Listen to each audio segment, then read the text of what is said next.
Good afternoon, good evening, good morning, wherever you are watching us from. My name is Comfort Eyitayo, your regular host with the Connect with Comfort show. You are most welcome, and I'm so delighted that you are able to join us today. Today's session is on leaving money on the table. You may wonder what that means, leaving money on the table. In an era of ever increasing economic complexities, it has become imperative for us to explore untapped potential that lies within our financial transactions and decisions.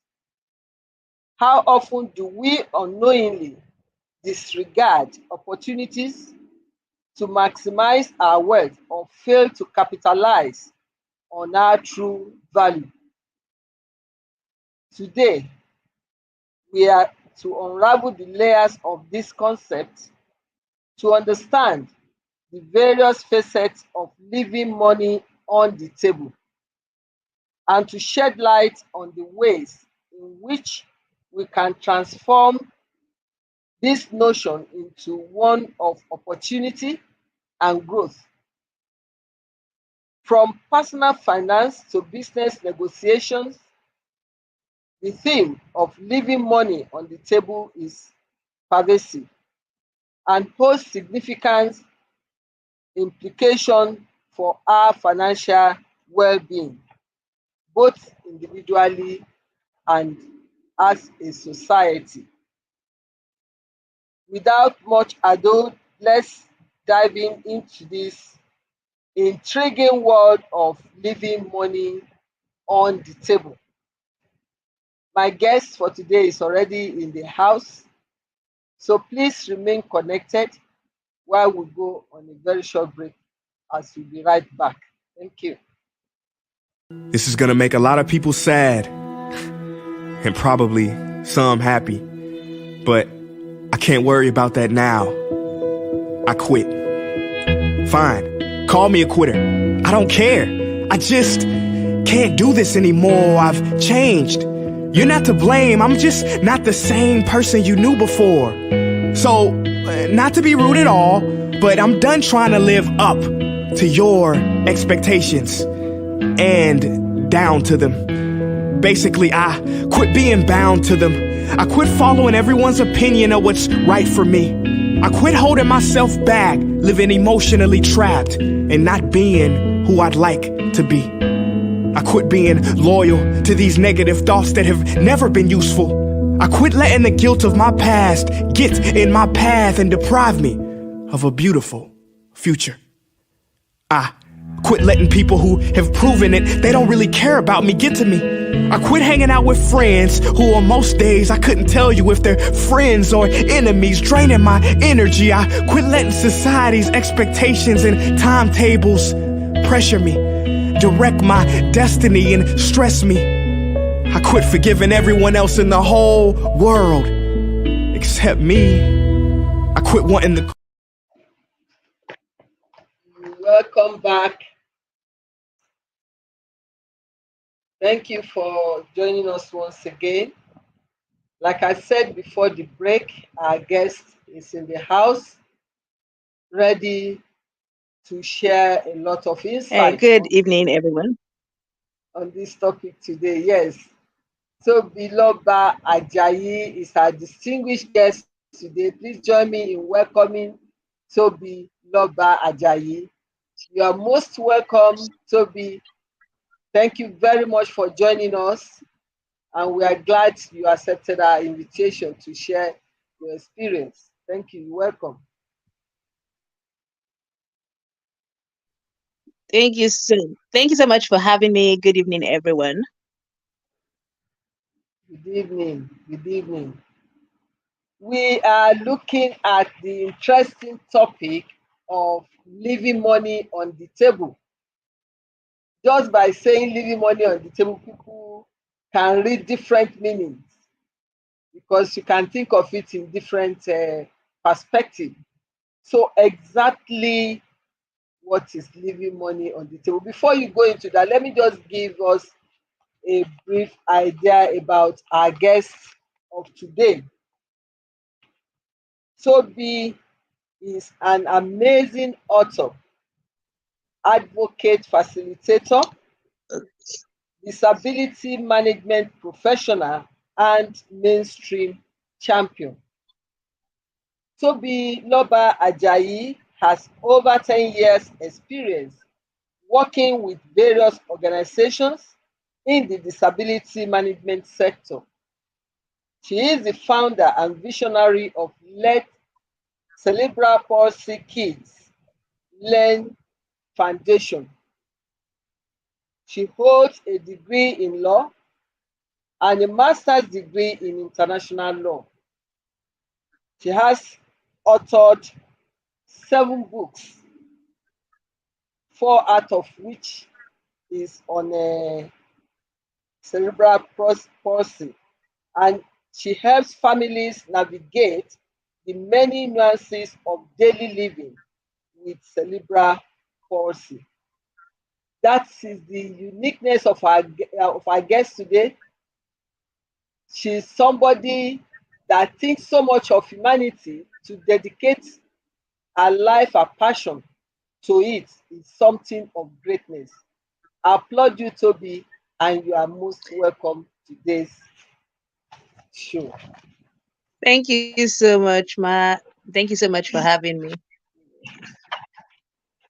Thank you. So we go straight away to our questions.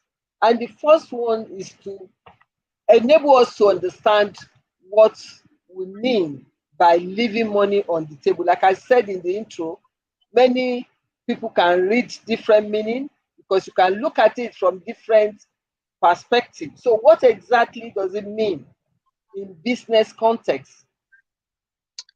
All right. So when we say leaving money on the table, usually it's actually businesses neglecting a certain aspect of their market or underestimating a certain aspect of that market, and therefore not tapping into all the resources that they could be getting from that market. I usually use that term a lot when I'm talking to people, when I'm talking to businesses about their attitudes towards disabilities and people living with disabilities.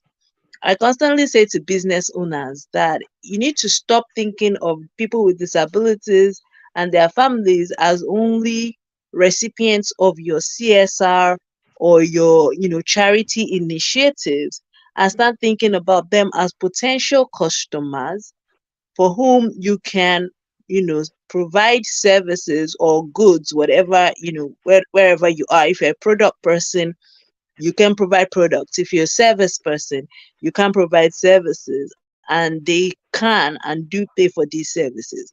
But as long as we don't think of people with disabilities as potential customers, and we continue to only think of them as, oh, whenever we want to do CSR or we want to do charity work, we will then leave a lot of money on the table, irrespective of whatever sector we are playing in, whatever sector it is. As long as you don't reorient your mind around the value that people with disabilities can bring to your business, you will leave money on the table. Thank you very much for that wonderful explanation. I'm sure every one of us will be on the same page now when we say leaving money on the table. Now, stemming from that, what can be considered the negative outcome of leaving money on the table? It just means that you don't get as much money that you're supposed to get from your marketing expense or from even just your production. You're not making as much as you could be making, and that's hurting your bottom line.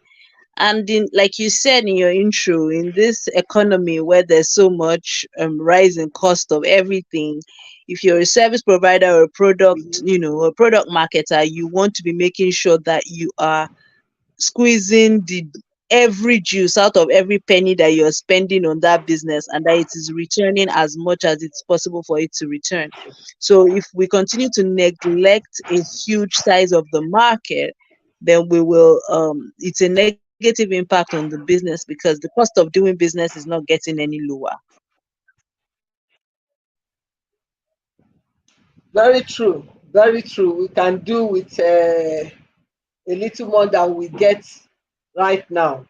So, can you provide some examples of situations where individuals or companies might leave money on the table? Can Sure. you give us Let me. one or two examples? Okay. Okay, so I'll use one product example, and I will use a service example. Um so I will use the service example I like to use because that's where I work in, is the education space. A lot of the times when we talk to schools about education, inclusive education for children with cerebral palsy, for instance, they're quick to say things like, oh, we don't accept children like that here. Oh, we don't do this. Oh, we don't have the facilities to educate them. Until I stop them in their tracks and tell them that, look, in this country, every single year, about 50,000 children are diagnosed with cerebral palsy. At least 40,000 of those children are going to live past the age of 5, so they are going to enter the education system. It's either you take their money and actually learn to educate them, or you don't take their money and you keep complaining that your school is not growing. Your choice. There are people who are willing to pay. We're not asking you to provide a free service here. We're asking you to provide educational service. Charge parents for the service you provide and get them to pay. We're not asking you to provide a free service. But if you refuse to do it, some of you will sit there and keep saying your school is not growing, but it's simply because you're not investing in getting the right training and the right knowledge to be able to teach the people who are willing to pay your fees. Uh, well, that's not on me. That's on you. Um, okay, so also let's look at products. A lot of the times, there are a lot of people who have business premises. They either sell, let me take a typical mini mart, in my neighborhood, for instance. There, on my street alone, there are probably 3 or 4 mini marts that you could go shopping in. But my entire family only goes to one. And why is that? It's the only mini mart that is architecturally accessible to those of us with movement difficulties. And I don't even know whether the owner was thinking about it when she did it, or it just so happened. But by designing her business in such a way that the aisles between, the aisles of the store were wide enough, such that if you had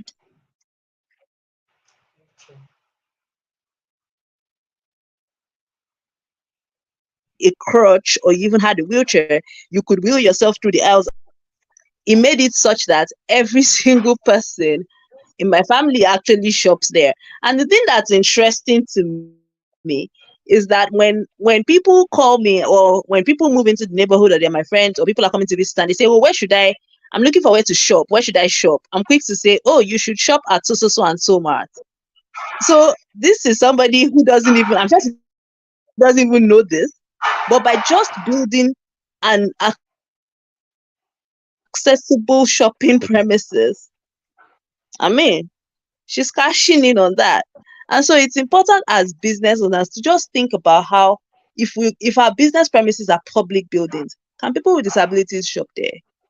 Because the truth is that I was telling somebody that I said in 2012, the combined annual spending of people with disabilities was 35 billion US dollars.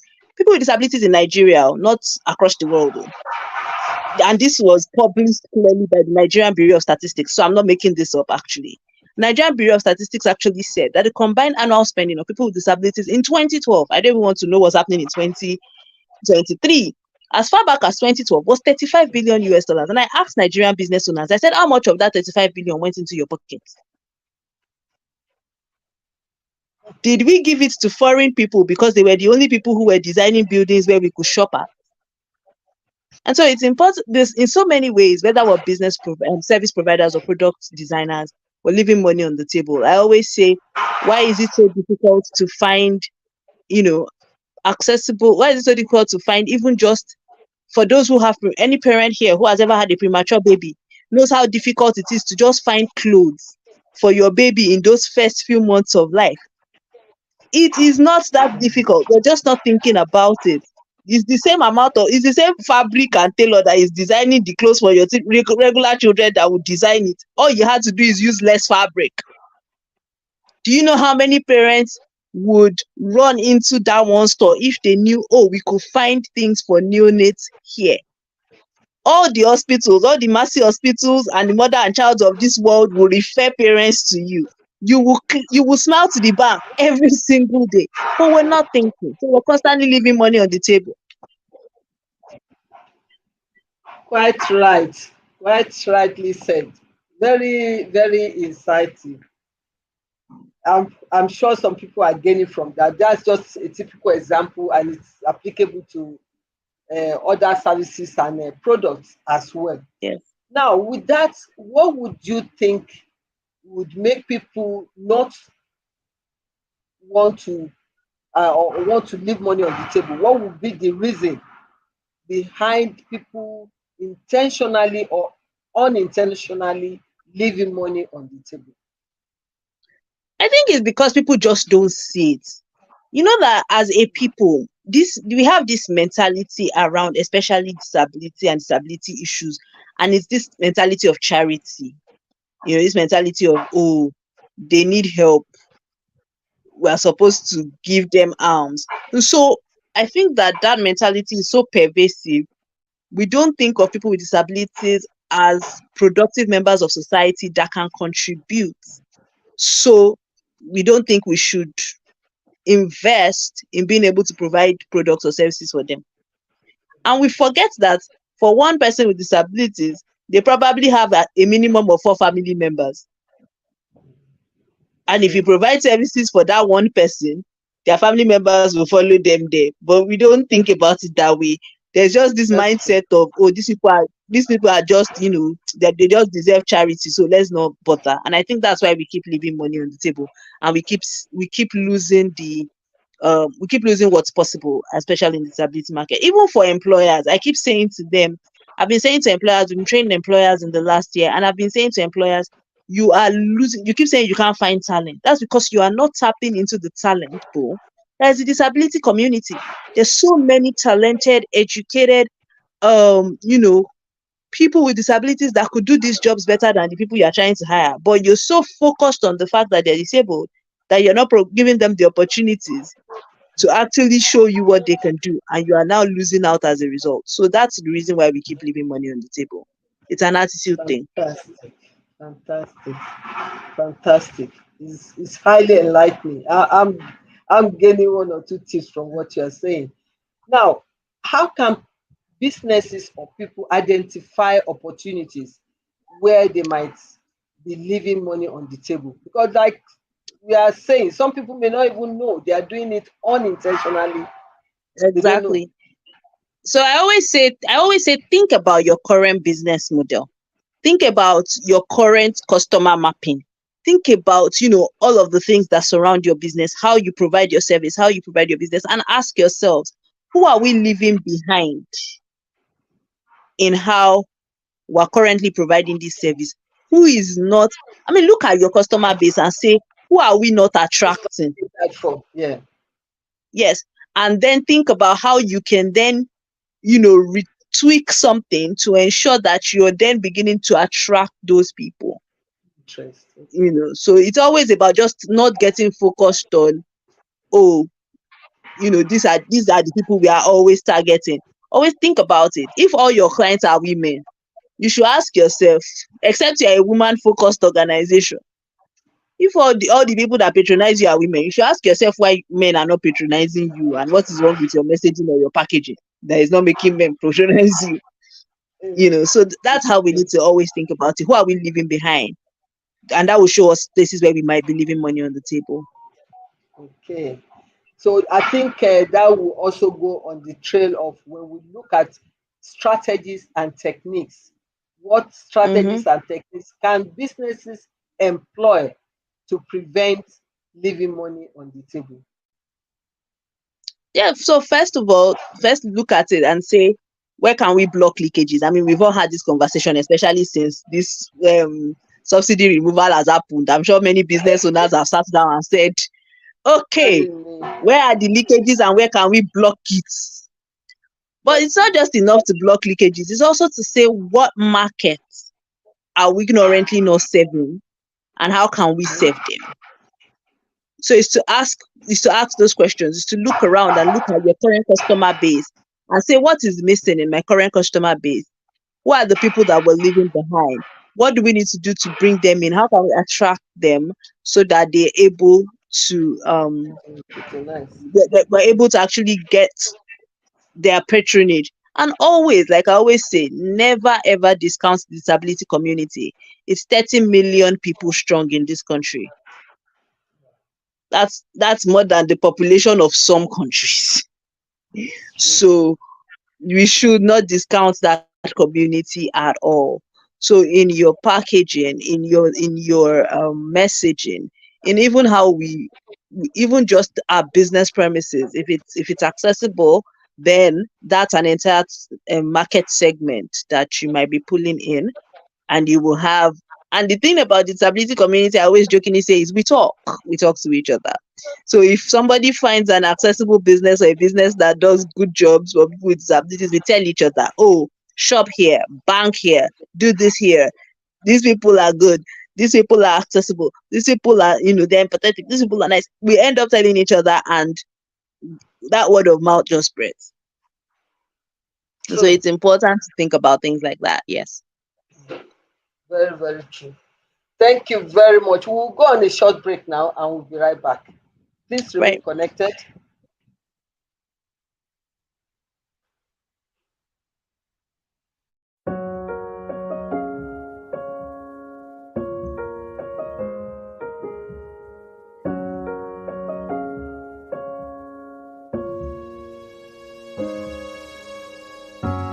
I wanted to give up.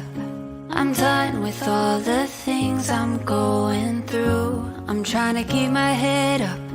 I try to win, but every time I lose. Should be getting better. I try, but I don't know what to do. Hope this ain't forever. I just wanna make a breakthrough, but something inside said never give up. All of these setbacks are major setups. If I keep on fighting, if I keep on trying, if I aim for the sky, one day things will go my way.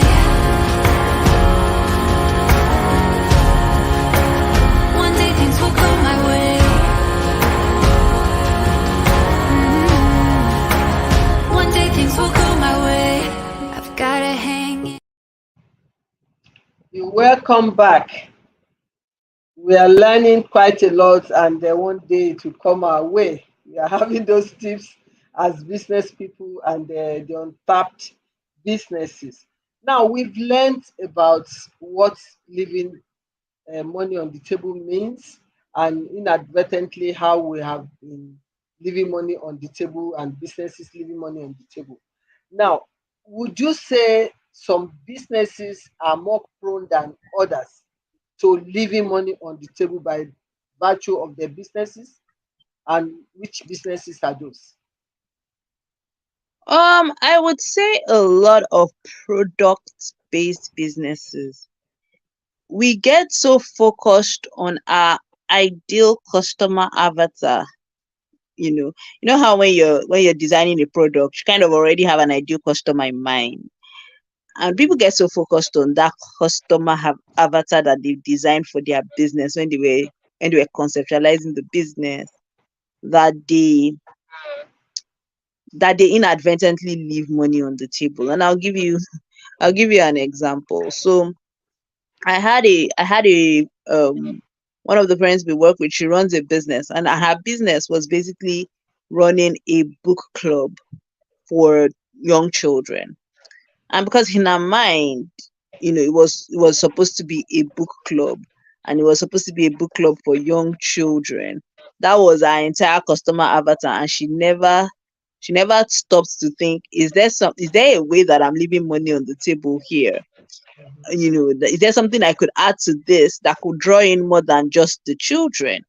Until I think it was her husband one day that said to her, why in God's name are you not selling books and selling stationery? If you're running a book club for children, I mean, it just makes sense because their parents are going to want to buy books anyway. So why are you not selling it? And she was like, it was like a light bulb went up in her head. Like she had never thought about it. Because in her ideal customer avatar from all the years she had been thinking about this business, it was always, oh, children 3 to 10, we're going to have this kind of storybooks, this kind of books. And so she had never thought about the fact that there were other um allied services that she could provide, or allied products that she could add to what she was doing, that could be bringing in income. And therefore, even when the book club wasn't running, she was going to be able to earn income. She never thought about it that way. And I think that a lot of service and product based businesses do that. We're so focused on this is what we want to do that we lose sight of the possible allied services or products that could actually be fantastic sources of additional income. And it's important that we all begin to think around those things, especially in this economy. You're very correct, to be very, very correct. So, how does leaving money on the table affect the company's overall financial performance? That I mean, that question literally answers itself. I know. if you if you keep leaving money on the table and costs keep rising as they have been rising, well, the Lord is with your bottom line and your That is profits. your strength. Your profits will suffer. Your profits will suffer because and, there's only and so the much growth of cost the we can business. cut. Exactly. There's only so much cost we can cut. At some point, it has to be that we're bringing in more income. We can't keep focusing on cost cutting. It has to be that we're bringing in more income. And so the business growth will stall at the very best, if we keep leaving money on the table. That is true. I say it's very clear for everybody to understand that. So, what are some potential consequences or risks associated with consistently leaving money on the table? So first of all, your competitors will pack the money in trailer. That's all. And leave you I biting your mean, fingers. well, you'll be all right. You did not pack it, and they came to come and pack it. Your competitors just pack the money. They cannot stress themselves. I mean, I'll give you an example of this, how this happened with even foreign brands. So for a very long time, people with disabilities used to complain about fashion. We used to complain about how we couldn't find clothes that were accessible and easy to wear and all of these things. Okay, now, a lot of the times people had written to all of these big fashion brands, and all of them were carrying face up, like it's not our business, it's not our business. And then Nike decided to create the first set of running shoes for people with disabilities, actually people with cerebral palsy specifically. They created a shoe that you did not need to tie laces, and you did not need to strap a strap on. And they sold those pairs. I remember when it came out, it was called the Nike Fly Ease, and each pair was sold for as high as like $200 a pair. Nike packed their money in truckload. Everybody was now jumping on the trend, but the point is, Nike had packed the money in truckloads already. Same thing with even just clothes, adaptive clothing. We begged them, make adaptive clothing, make adaptive clothing. They were forming, they were not making. The minute, I think it was, I can't remember. I think it was Target that jumped on having an adaptive clothing line, and they packed the money. Every Tom, Dick, and Harry now wants to have an adaptive clothing line, and we're all laughing. that, oh, sorry, the people that woke up and smelled the coffee early, they packed their money in the truck. You are still here, you are behind the curve. So that's really what Well, happens. okay, very true. So, can you share some success stories of companies that have effectively avoided leaving money on the table? Maybe the example of Nike that you have given, and Yeah, I think I already Indian gave financial, yes, in yeah, addition to I already gave the Nike. example of Nike. Yeah, Yeah. and that's it's a very relatable example because we all already know Nike. Nike makes running shoes. They already made a lot of money from making running shoes. But because they were also the first to jump on adaptive running shoes, they've made a lot of money. Like right now, you try to order a Nike Fly Ease on Amazon, you'll be hearing sold out. As is so, especially women's, it's so hard to find because they've made so much significant success with it that they are even struggling to keep up with the demand because now parents are wanting for younger kids, we're wanting for men, we're wanting for women. So it's really become a big part of their brand now that it's become something that they're able and proud to associate with, to say this is a big part of our brand promise that we are accessible to everyone, and they've really made great success with it. Fantastic, fantastic. You've really done very well. What would be your parting shot on this very intriguing topic? So What would be your parting shot? so like I already said, like I said actually earlier, it's that as businesses we need to, and as people really, we need to consciously change how we think about people with disabilities and their families. We need to begin to see people with disabilities as potential customers instead of just objects of charity and of pity. When we look at these people as a customer segment, we will change how we do business and how we render service, and we will be able to actually tap into there's so much disposable income that is available in that community. That would be my parting shot. Fantastic.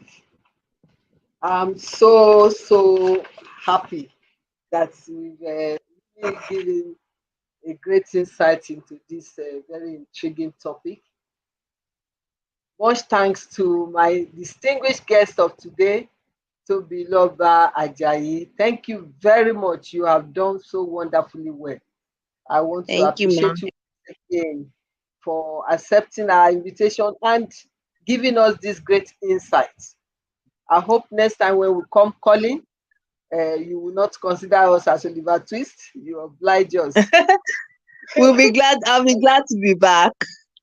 Thank you very much. Thank you. You have a lovely day. I appreciate you. You too.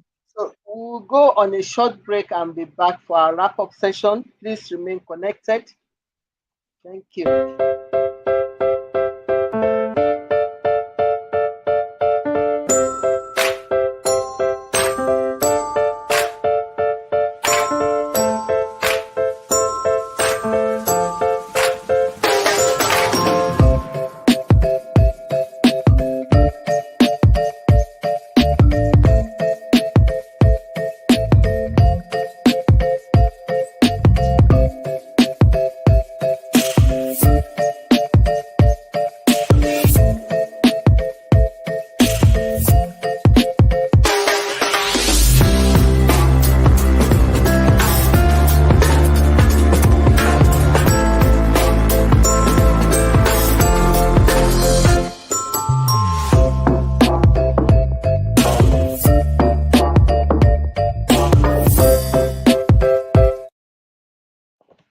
You're welcome back. Thank you for staying connected. I hope we have learned one or two things from this very interesting topic, leaving money on the table. And we are now better informed thanks to our guest, Tobiloba. We now understand what leaving money on the table means. Is missed opportunity, not maximizing our potential benefits, income, so many positive thing that you can think of leaving it behind is the same thing as leaving money on the table. So we have to be circumspect on this issue, especially in these days of rising cost on virtually everything. And businesses are struggling to survive. Yes, as our guest has told us, you cannot continue to focus on cost cutting. You can only cut cost to an extent, but you have to also look at the other side of how can you generate more income to be able to mitigate the high rising cost of products and services. So that is very essential for us to keep in mind. We need to have our budgeting for financial planning to make sure that we do not leave potential earnings out of our operations. And she has also told us how businesses sometimes leave money for others to grab. Innovation is another thing that can help us to avoid leaving money on the table. We must be innovative by looking at, like she said, areas that we have not been able to reach, where our services have not been able to provide for. So we can start looking at that as a means of growing our business and avoiding leaving money on the table. We must be conscious of opportunity cost when we are looking at these. Businesses often trade off when allocating resources. Decisions that result in missed opportunity can lead us to leaving money on the table. So we must understand our customers' needs, preferences, and also our competitors in order for us to identify any untapped market or how best to gain extra market share of what we are already in currently. Then we look at significance of effective negotiation, because that is another area you can lose money. Some people will say, oh, I can't be bothered. He has told me this is the price, and you just take it and go. Look at alternative, consider other options to see how best you can get the same services or product for a cheaper or less costly price.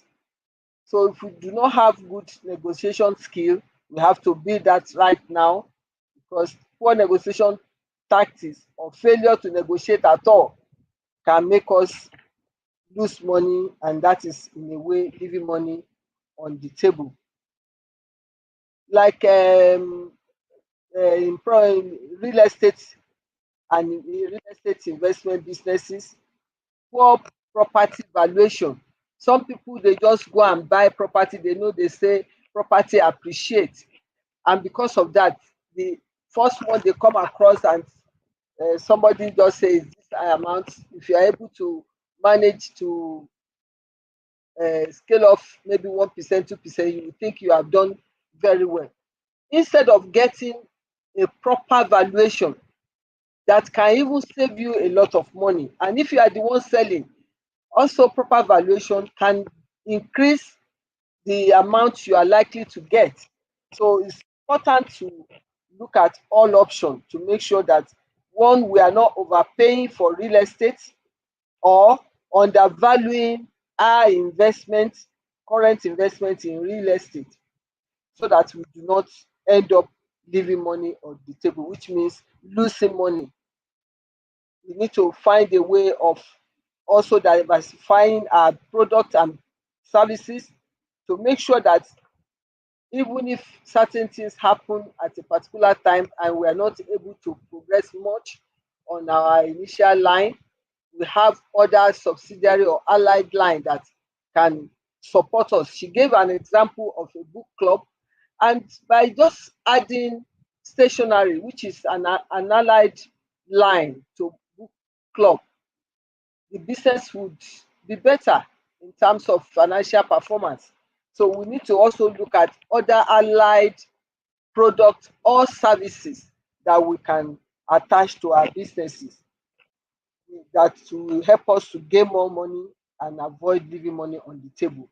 We need to also equip ourselves as individuals and businesses with the necessary knowledge to make informed decisions, because if you do not have the knowledge about your business, you will not be able to make appropriate decision that can lose you money will be inevitably made because of lack of knowledge.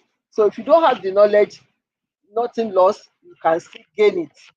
You need to gain the knowledge of your business, in depth of knowledge of your business, to be able to make informed decision.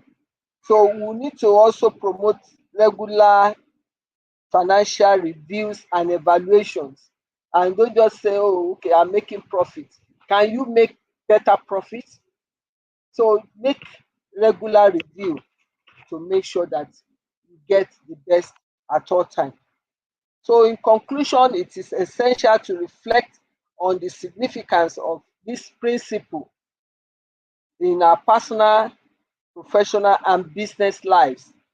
Leaving money on the table is a cautionary reminder to avoid settling for less than what we actually deserve, or failing to seize opportunities that could lead to greater financial rewards.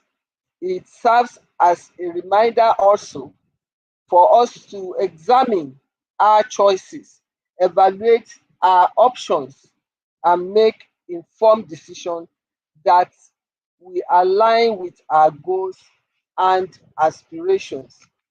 So it's important to do all this to make sure that we avoid leaving money on the table. By understanding the consequences of leaving money on the table, we become more empowered to assert ourselves, negotiate effectively, and pursue the path that maximize our potentials. It is a mindset that encourages us to step out of our comfort zone, embrace calculated risk, and strive for excellence. On this note, I would like to appreciate all our online audience. I appreciate our regular people that joins us, like Taiwo Ojo from Abuja, Dr. Aseyin, Pastor Sheyi from London, and Aderito, and many others that joins us regularly on this show. I appreciate all of you, and those people joining us newly too. I appreciate all of you. I hope you have enjoyed today's episode. Please remember to subscribe to my YouTube channel, Comfort Eyitayo. Once you have subscribed, please turn on the notification button, like and share our videos. Stay updated with information about upcoming events, solutions, and offers on my Instagram account at Comfort Eyitayo, as well as my Facebook at Comfort Eyitayo. Till I come your way again, let us unlock our full potential, seize every opportunity, and create a future that is financially rewarding and fulfilling. Thank you once again for connecting with us today. Bye for now, and God bless.